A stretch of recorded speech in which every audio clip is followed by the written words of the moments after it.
The pair of rams just spawned their eggs today. So this is what they look like on day one. They're still partly clear.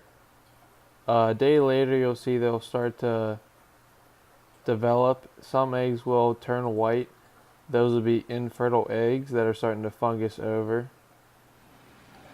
After 3 or 4 days, you're going to get a lot of white eggs appear, but those are just the bad ones that you see. There's still a lot of good eggs that are hatching and are still developing. You can see some at the bottom of the tank. You're going to have to kind of sit back and focus in on the shot. At the bottom of this container, there are some wigglers that have just been hatched, and some are kind of in the corners of the container and underneath the flower pot. But they're all in there.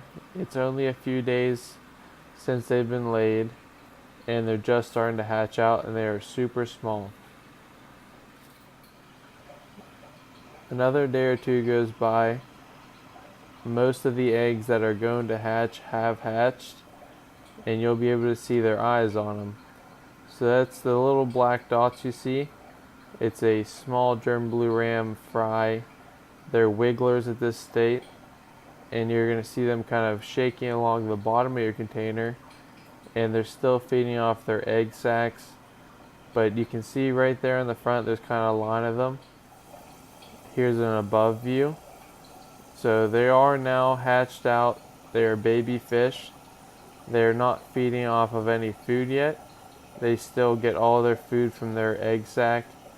And this is about the entire process of them going from eggs to hatching.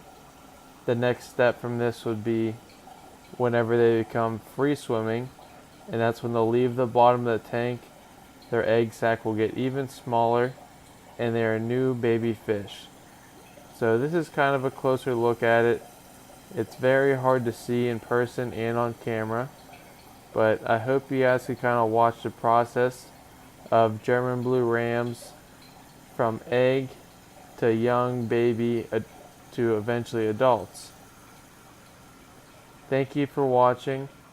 I'm now going to re-add the air stone to this container. Whenever you need them to hatch, you're going to have a strong tumble on the eggs to prevent them from fungusing. But now that the video is almost done, I'm going to add that air stone in there until they become free swimming, and that's when I will lower the airflow so these guys don't get tumbled so rough, and they can not swim so much and not exert all their energy.